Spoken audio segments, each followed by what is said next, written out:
Leviticus Chapter 11. The Lord said to Moses and Aaron, "Say to the Israelites, of all the animals that live on the land, these are the ones you may eat.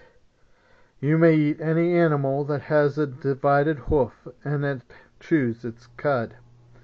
There are some that only chew the cud or only have a divided hoof, but you must not eat them. The camel, though it chews the cud, does not have a divided hoof. It is ceremonially unclean for you. The hyrax, though it chews the cud, does not have a divided hoof. It is unclean for you. The rabbit, though it chews the cud, does not have a divided hoof. It is unclean for you. And the pig, though it has a divided hoof, does not chew its cud. It is unclean for you. You must not eat the meat or touch their carcasses.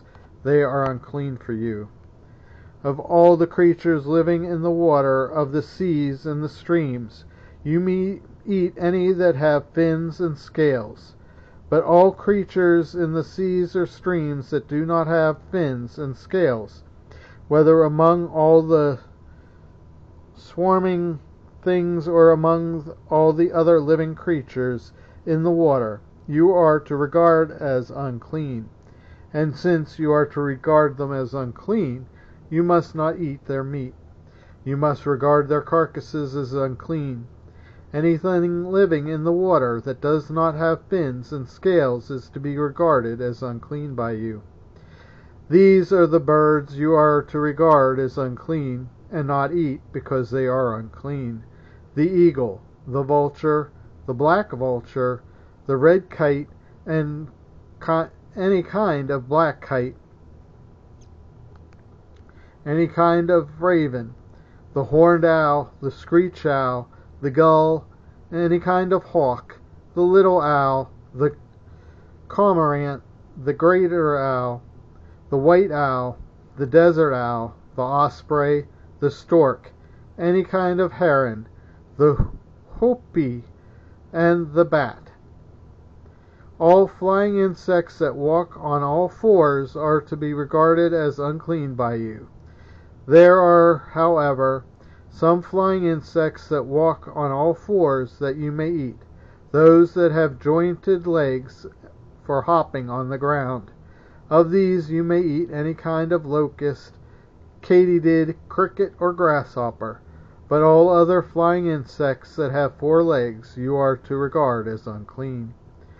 You will make yourselves unclean by those. Whoever touches their carcasses will be unclean till evening. Whoever picks up one of their carcasses must wash their clothes, and they will be unclean until evening. Every animal that does not have a divided hoof, or that does not chew the cud, is unclean for you. Whoever touches the carcasses of any of them will be unclean. Of all the animals that walk on all fours, those that walk on their paws are unclean for you. Whoever touches their carcasses will be unclean till evening. Anyone who picks up their carcasses must wash their clothes, and they will be unclean till evening.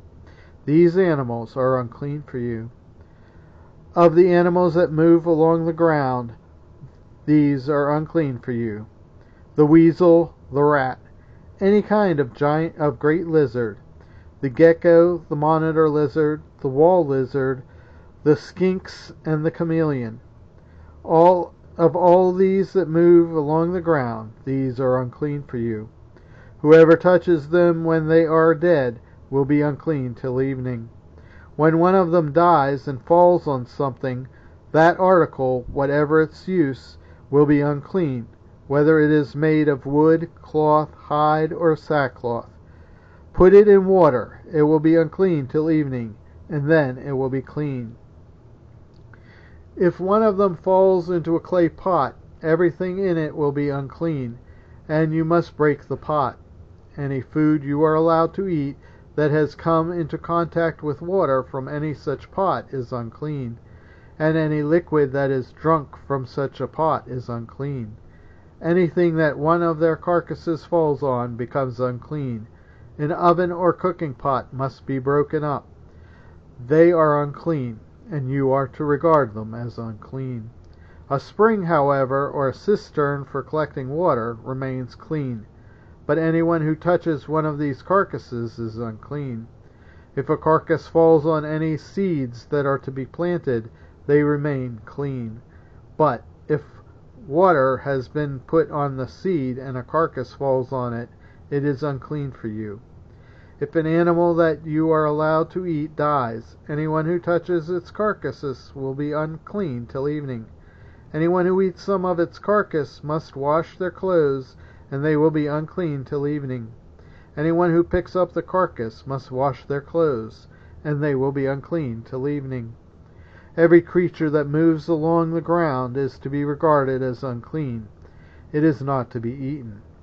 You are not to eat any creature that moves along the ground, whether it moves on its belly, or walks on it all fours, or on many feet. It is unclean. Do not defile yourselves by any of these creatures.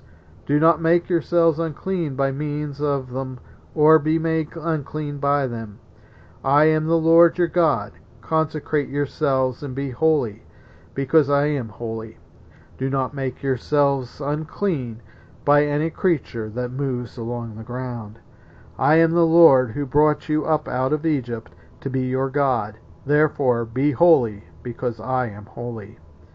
These are the regulations concerning animals, birds, every living thing that moves about in the water, and every creature that moves along the ground. You must distinguish between the unclean and the clean, between living creatures that may be eaten and those that may not be eaten.